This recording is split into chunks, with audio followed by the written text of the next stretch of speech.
All right, now I'd like to welcome to the show Jim Bovard, journalist, political commentator, frequent troublemaker, and author of several books, in particular about the abuse of government power. That includes 2023's Last Rites, The Death of American Liberty, visible over his shoulder for our video viewers. Welcome to Free the Economy, Jim. Hey, thanks. It just occurred to me that maybe I should move my microphone within about 3 feet of where I am. Perfect. Loud and clear. So, so we're in this kind of strange, maybe exciting, kind of middle ground right now. So we've had a general election. New power structure kind of hasn't quite taken over yet. So it's perfect time, I think, to speculate about what's coming next. So we have a new Trump administration that says they're going to do all of this small government stuff, right? They're going to slash federal spending. They're going to reduce the federal workforce. They're going to repeal chunks of regulation. They're going to disempower the deep state. All this, with the help of, people like Elon Musk and Vivek Ramaswamy and the Department of Government Efficiency, or DOGE. So some people are excited about this. As someone who has spent a lot of time reading and writing about government power, how optimistic are you that big changes are coming to the swamp? Well, Trump will probably do at least as well as he did last time cutting government spending, which is kind of difficult to do much worse. But I'm not optimistic. I'm not totally cynical. I'm um, In Trump's first administration, he had some very good policies. He had a lot of bad policies, especially in the final year on COVID. Um, And I think he's maybe smarter and tougher this time. Hopefully, he doesn't hand the keys to his administration to his son-in-law like he did last time. Um, but it's very difficult to know how much fight in the belly there is because if you look at what happened, uh, look what happened this week with the omnibus bill, with all the BS in there, it's proof that Congress has learned nothing from the verdict of the 2024 presidential election, and that they'd be happy just to do the same old, waste, fraud, and abuse that they've thrived on for decades. It was good to see a pushback, vigorous pushback to stop the omnibus bill, but I mean, um, it's not like there was any triumph of virtue in Washington, and it's also like it's funny to see the Washington Post headlines are very upset about the compromise bill being shot down. Well, what sort of compromise is it when you're giving politicians members of Congress a $70,000 raise per year versus $68,000 per year? That's the kind of compromise that we see and that people will watch and love. But the entire system is so profoundly corrupt. I don't know how much impact Trump will be able to have. I think he has some very good instincts. He has some bad ones as well. And some of the people he's bringing in are good, and others just seem like damn rascals. Yeah, I mean, the thing about congressional, negotiations and compromises is, I think it was my our old friend Wayne Cruz who said, a congressional compromise is when Republicans propose spending $1 billion, Democrats propose spending $2 billion, and they compromise by spending $4 billion. Yeah, Um, that's how it goes, and um, it's fascinating. Yeah, I actually got to Washington shortly before the Grace Commission, President Reagan's team for exposing government waste, started rolling out its reports. And the Grace Commission made some very good points, most of which were ignored. And the federal government became more wasteful under Reagan, even though he did have some cuts. Um, I don't see a lot of enthusiasm for cutting. I mean, there's maybe a couple dozen members of Congress who have courage and brains on this. Hopefully, it's a lot more. I don't know, but it's kind of hard to trust the House Speaker now.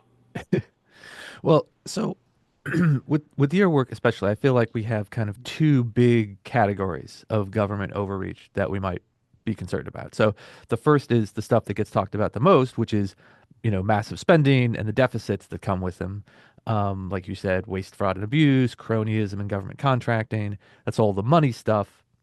And there's a lot of money being spent and arguably wasted there. But then we also have some of the other issues that you've written about for a long time, which is the federal surveillance state, things like the Patriot Act and the TSA and police powers and regulations that narrow our sphere of freedom. Um, Now those things cost money too. We got to pay the salaries of the people who work at the TSA and the FBI. But our main objection to them is not that they're expensive, but that they're, immoral and they violate our rights, right? So even if we slim down the government and spent less money, we would still have to worry about that stuff. So do you think, again, there's a ton of conversation going on right now in Washington about the Trump administration, Doge, and cutting spending. Do you think the people who are all ginned up now are worried too much just about the money and not enough about civil liberties? Um, yes, in one sense, that's a good question. I'm not sure. I think a lot of them really don't give a damn about civil liberties. I mean, if you look at some of Donald Trump's comments on police power, it's really not encouraging. Um, Trump did not seem to have a lot of trouble with the FBI power, except when the FBI was going after Trump. Hopefully his next administration will be a lot better than the first one. I mean, it's funny if you look back, there was the Foreign Intelligence Surveillance Act, or Section 702. It was expiring in early 2018, and I guess President Trump saw an episode on Fox News talking about the danger, so Trump came out opposed to having that extended, to having it renewed, and that lasted for about 3 hours. And then some folks in Congress of the agencies gave him, elbowed him, and he rolled over and he was in favor of extending that, even though his own presidential campaign had been illegally surveilled by the FBI lying to get FISA warrants. And if you got someone who's is doesn't instinctively add those two and two together. I mean, it's kind of puzzling. There are some things that Trump is very sharp on. I mean, I think back, I think it was a CEI annual dinner in 2017, and that was just after the Trump administration had announced that it was going to withdraw from the Paris Climate Accords. And that was one of the best decisions in the first year of the Trump presidency. And it basically gave a lot more breathing room to the U.S. It didn't do any harm to the environment. If you look at what's happened to Germany recently, Germany has wrecked its economy with BS climate goals. Trump helped the U.S. avoid that. So um, once again, there were some very good appointments he made in the first term, but there were others. Plus, there's a huge danger. Um, if you look at Trump's trade policy, it is just, you know, turning back the clock to President McKinley. I don't know why anybody would think that was a good idea. People forget the devastation from McKinley's tariffs, how it helped spur the Spanish-American War, how it left the U.S. with control of the Philippines, and thereby helped drag us into World War II.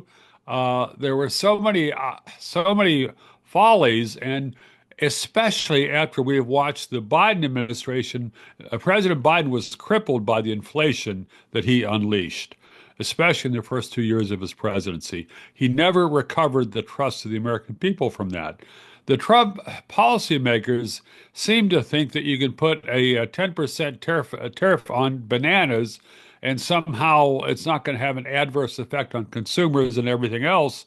I mean, it's like that they have no idea. I don't, I mean, Trump likes to talk about the art of the deal, but he doesn't have a magic wand. And if you look at his first term, at the devastation he inflicted on American agriculture with his trade wars and how it boosted dependency, and people forget that in the 2020 election, Trump tried to buy a lot of farmers' votes by showering extra money on the Midwest. Um, he bought some farmers' votes. It wasn't enough because Biden was buying other votes. Yeah, I mean, the this question of how much the tariffs are going to impact consumer prices, you'd think would be a bigger issue considering how much talk there was during the election about how the Democrats are out of touch because they don't know what the price of eggs is, and they talk about how these like big picture macroeconomic trends are looking good, so everyone should be happy with the economy. But if consumer prices at the gas pump and the grocery store are bad, then that's what really matters. Um, for people who, like on the Republican side, who hammered that message so much during the election, it would be weird for them to forget about that now and say, "Oh, well, it won't matter if consumer prices go up because of, widespread tariffs." Yeah, I mean, it just seems pretty close to idiocy. I mean, just to be so clueless and so brazen. I mean, the federal law at this point vests vastly too much power in the president to raise tariffs. It was I'm generally opposed to international organizations, Mhm. but going back to the post-World War II era, a lot of the agreements on trade and tariffs did help a general lowering of trade barriers around the world, and that has been a vast benefit to humanity as far as spreading prosperity and letting people benefit from the productivity anywhere on Earth. Um, but it's interesting. 30 years ago, a little more than 30 years ago, I was writing a lot about trade, and there was a level of demagoguery that President George H.W. Bush picked up on and was using for his reelection campaign, and it blew up in his face. Um, and it's unfortunate that there's not a way to sort out some of Trump's very good criticisms of government waste and government intervention and government mandates from his fervor for trade barriers.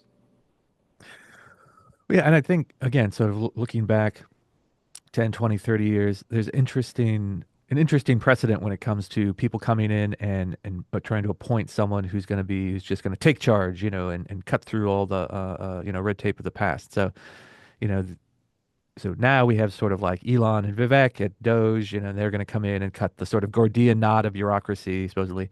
Um, and we've had this before where you set up someone that supposedly has a lot of like authority to coordinate actions across the government, and they're the policy czar, right? So we use that title a lot. We've had anti-drug czars, intelligence czars, healthcare czars, on and on and on all these different topics. And of course, I was rereading the great New York Times article from 2007 that was all about the history of naming policy czars that quotes you as the anti-czar czar, saying like you're opposed to this kind of trend and this idea. Um, and of course, in the election campaign, right? It was a hugely controversial thing, was debated for weeks about whether Kamala Harris had ever been the border czar or not, and whether we should then, hold her responsible for, the borders a mess.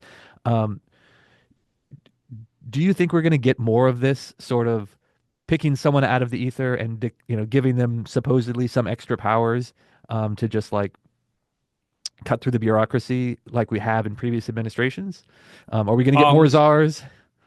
yeah, I mean, going back to Vice President Harris, I think she had as many appearances at the border as she did when she was working at McDonald's. So, it kind of balances out. I think that we might hear other czars. I mean, that New York Times piece, it was fun because going back to I guess maybe even the Nixon administration, I don't know if they were referring to energy czar at that point, but Reagan was certainly pushing the idea of a drug czar, and that's why people stopped abusing drugs 40 years ago because we had a czar. Czar is simply, it's almost like a stage trick by a magician. It's like, now we have a new title. Look over there. And it's a way to keep people distracted for a little bit.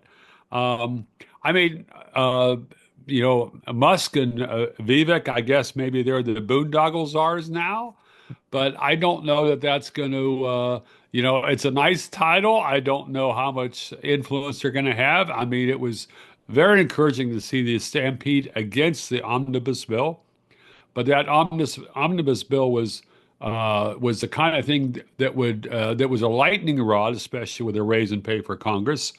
And that's a real simple issue that people can understand. But there's going to be, hundreds of other spending cases and policy cases. And I don't think that Musk and Twitter will be able to marshal the same level of outrage. However, I would be happy to be proven wrong. I mean, it's a frustrating thing. As an investigative journalist, you're out there shooting at shooting at bad policies, wasteful spending, and you feel like you get a hit now and then. And what happens instead of the target going down, all of a sudden there's three more targets because the Right. government doesn't respond, because the government responds to failure by making more of it. Right. So, you know, we've had plenty of bad policies and encroachments on individual liberty, from pretty much every presidential administration in modern history. And not entirely encouraging history.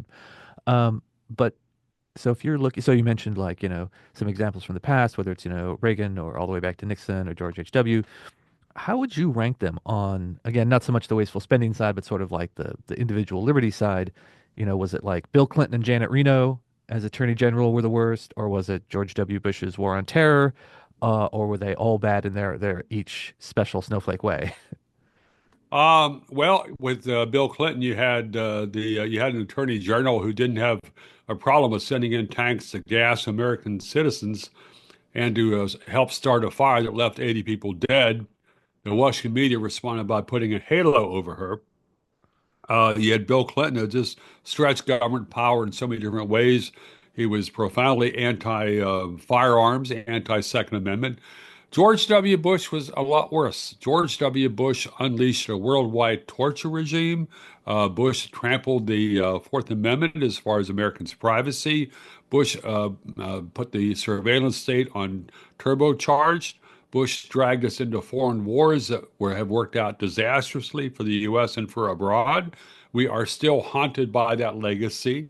We're still, up to our ears in the Middle East conflicts. I mean, if you see what's happened in the last couple of weeks, the U.S. had, what, 800 or 900 troops occupying, what is it, a quarter, a third of Syria at the same time that you've had this huge incursion from Turkey that helped topple the government. It's a complete mess. And, about the only guarantee is we're going to have to pay more for maybe to both sides. President Obama helped establish a presidential prerogative to assassinate American citizens without a court hearing, with no trial, simply because the president concludes that the person might be a terrorist threat. So it's okay to send in the drones to kill him or kill him other ways. Um, President Trump had some good ideas, but like on things like asset forfeiture, he was tub thumping. He was an evangelicist for asset forfeiture, boasting about how good it was. And he had comments about how the police should be kind of rough up suspects, and it's kind of like, this is a bad look. Flip side is you had someone like Joe Biden, who was chairman of the Senate Judiciary Committee. He was responsible for the drug war, for the vast incarceration of especially low-income people, minorities, for relatively minor drug offenses. And Biden never gave a damn about civil liberties, and his entire presidency was based on demagoguery and using an iron fist to make people submit. If you look at his vaccine man, it's interesting. We're talking about a Biden legacy. Um, Biden did not issue his vaccine mandate for 100 million adults to get the COVID vaccine, until after the COVID vaccine failed. I mean, Biden issued that mandate in mid-September 2021. The CDC admitted the previous month that the efficacy had collapsed, and there were starting to be snowball cases of new infections because the COVID vaccine failed. And yet Biden dictated that people had to get it anyhow. And there was very little information on the health risk. The FDA top vaccine experts balked at giving it formal approval because it was clear evidence that it was causing a lot of myocarditis in young males. What the Biden White House did is basically brushed them aside. The vaccine experts resigned, and then the FDA gave full approval anyhow. Then Biden issued his vax mandate. It was one of the greatest abuses of power and unrecognized in recent years. Well, yeah, we have so we got a lot of negative examples there. Do I'm sorry, I was supposed to be balanced, right? no, no. Start. We'll start with the the bad stuff and sort of like ranking some of it. But you know, are there like points of light? Remember, I think it was George H.W. Bush who had the speech about we should all do positive things in the world. And we could create 1,000 points of light. Um, are there points of optimism from again going back to Nixon those past 50 years where we say what this president got it right, they like reformed something that's like significant in this like world we're talking about, or the Supreme Court. Supreme Court has been fairly good on free speech, right? We got more free speech than we did before 50 years ago. Where is there are there good examples that you could say, well, the Trump team should look back at A, B, and C and say, well, these were better, these are ways to move forward. Richard, I thought you were familiar with my work. There are some good examples. There are some things the Supreme Court has gotten right. They've had some good decisions on the Second Amendment. They've had some other things. I mean, I think President Trump's best appointee, Neil Gorsuch, has done some superb work, very clear-sighted. Not so keen on the guy from the Chevy Chase Country Club. But even you were saying that the First Amendment, I mean, um, there was the Supreme Court had a landmark case earlier this year with the federal censorship that was being done by the Biden White House, the CDC, the FBI, and other agencies that were browbeating social media companies to suppress Americans' opinion. And yet you had all this squirrely type stuff. You had Justice Amy Barrett saying, well, the record was so long, and Supreme Court justices don't have to be like pigs searching for truffles. It's like, well, honey, it's there in the record, okay? They've got a lot of specifics of how the federal officials directly pressured social media companies to censor us. And then you've got Justice Jackson out there saying, well, that she doesn't want to have the First Amendment hamstringing the government. And I'm thinking, well, this is why she got hired, right? Because it was appalling, and it's I I don't have a lot of well, I have very little confidence in the court, though they sometimes get it right. Um, there have been ways that some things have gotten better, but for instance, on marijuana, it's interesting. I think we've still got what is it, 500 or 600,000 arrests every year for marijuana violations. I know at least until recently there were more people arrested every year for marijuana violations than for violent crimes. Um, and it's just yeah, there's been progress, but it's amazing how little progress there's been. And the other thing which I wonder is, I mean, if you look at the rhetoric of the presidential campaign this year, you had Biden promising to try to make America more woke or whatever. You had Trump promising to make America great again. What you didn't have is anybody promising to make America constitutional again or to make America free again. So I really wonder how much love of liberty Americans still have because it doesn't come up that often as a pure issue in presidential campaigns. And it really hasn't been a primary issue, I don't think, by a major candidate since the 1980s, since Ronald Reagan. Um, maybe I'm missing something and set me straight, please. But you had George W. Bush in 2000, promising to be a compassionate conservative.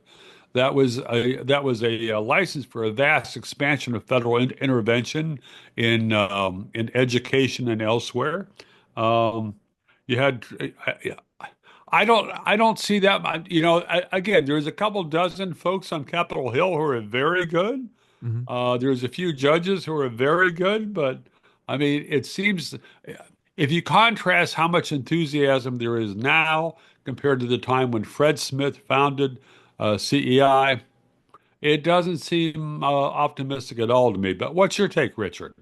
Well, you know, our dear friend Fred, rest in peace, used to say, the Constitution's not perfect, but it's a lot better than what we have now. Yep, Right? So he yep, was always trying to encourage people to like go back to like look at American government through its original constitutional constraints and try and work within that framework and not be constantly, engaging in mission creep. Um, I think one of the dynamics that sort of keeps some of this in check from getting even worse is is actually the partisanship and tribalism, right? Whenever the other guys are in charge, all of a sudden the party that's not in power really believes in constitutional limits on government, right? Because they don't want the other guys to have any more power, but it flips, right?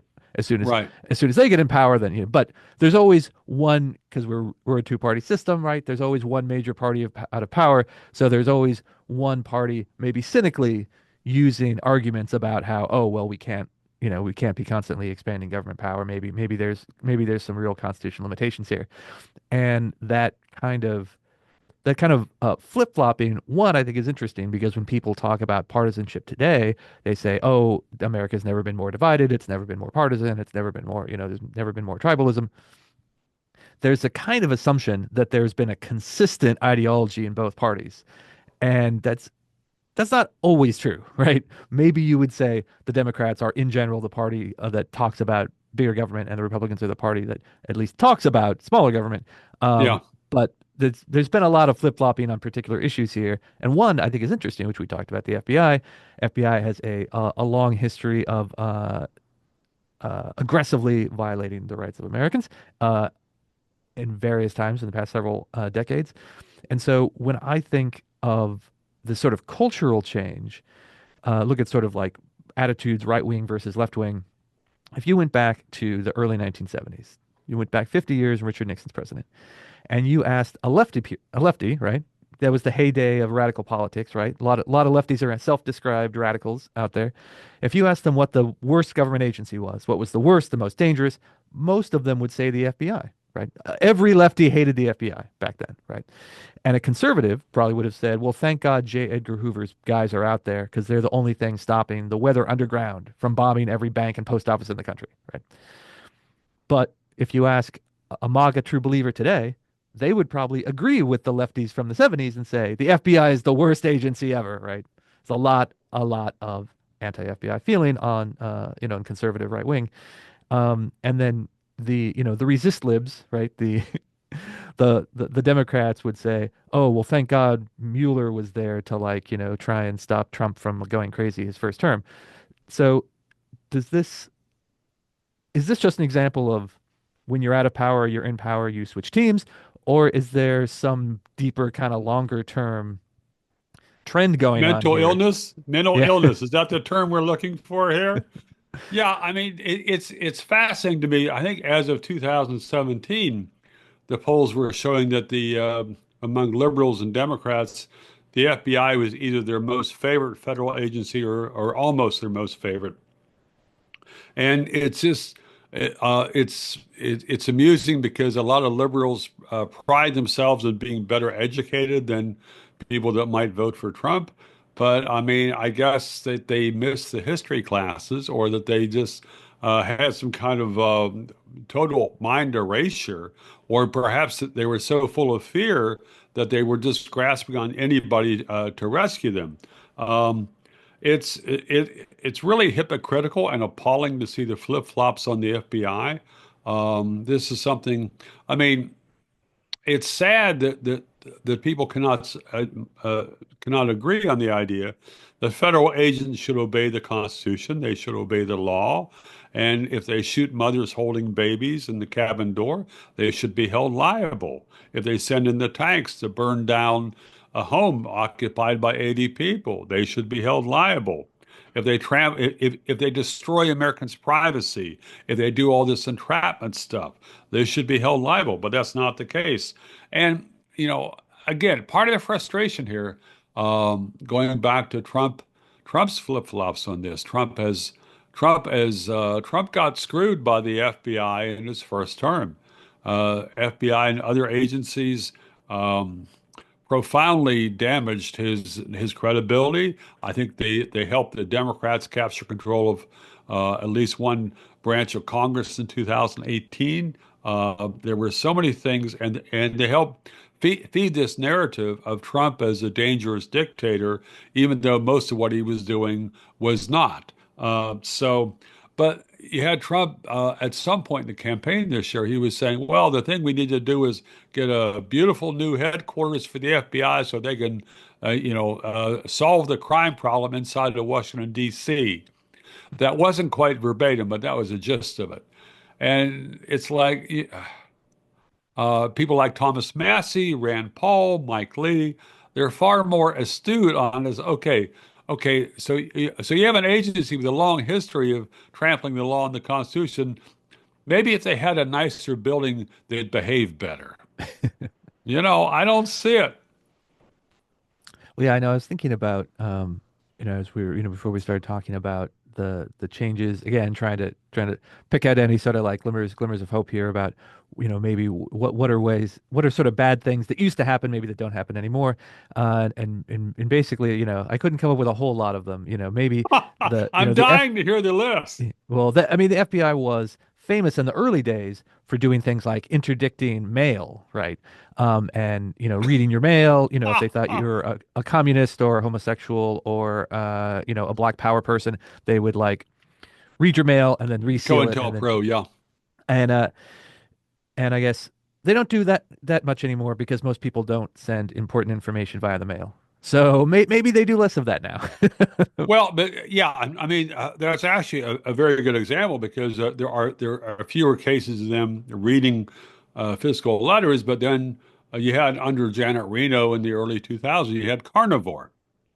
And Carnivore was a black box, a device that the FBI would compel internet service providers to attach to their stream, and it would give the FBI the power. If the FBI had one person using that ISP who they wanted to surveil, that Carnivore box would give them the power to vacuum up everybody's email who was using that internet service provider. It was completely unconstitutional, complete travesty, and simply the name of the program, Carnivore. Oh, this is great. This sounds real friendly. Yeah, the FBI is going to come and put a carnivore on your on your internet company, and that way it'll keep everybody safe. It's amazing. Part of what's been disappointing over the last 20 some years, especially after 9/11, is to see how few federal judges took a stand to stop the most brazen outrages. Just after 9/11 attacks, yeah, the Bush administration basically suspended habeas corpus. There were hundreds of secret arrests, people locked up, not allowed to see a lawyer, not allowed to see a judge. It was like we had towers of London all over the country, and most judges didn't have a trouble with that. There were some that made some very eloquent and principled complaints, but and another example, I mean, the federal government has still covered up the most of the torture scandal. It took Senator Feinstein more than 5 years to finally go public with even just a executive summary of her investigation of CIA torture. The vast majority of that report has never been released. And you had during the Trump administration, you had the Trump Justice Department backing up the cover-up of the torture abuses that had preceded them for the prior dozen years. So there are good individuals out there. There's some good appointees, some fine judges, but it's not encouraging. Yeah, well, I guess the one last thing I'd say is that, as an example, under the Obama administration, there's this topic we've talked a lot about on the show, and my my colleague Ian Murray has written about, Operation Choke Point, right, where Yes. Yep. people in the Obama administration, especially the Treasury Department, didn't like certain businesses, whether payday lenders or gold and silver coin shops or gun shops, whatever, and so they went to the banks and they said, well, you've got these small business clients and they're kind of shady, so maybe you should cancel their checking accounts, so they can't do business anymore, and so the big banks, these a small handful of small business clients, they could do without them if it made their regulators happy. So they just canceled these accounts. And it was a complete unconstitutional shakedown from the beginning. And it went on for years until, enough information kind of bubbled up to the surface. And, Republicans in Congress held oversight hearings and we said, well, this is wrong. This is an abuse of power. They shouldn't be doing this. So in the beginning of the first Trump administration, they find, many, years later, they got people from the Treasury Department and the Office of the Comptroller of the Currency and these banking regulators to say, okay, that was wrong. We won't do it again. It's not our policy. We won't pressure banks to debank small business clients, even if we don't particularly like them.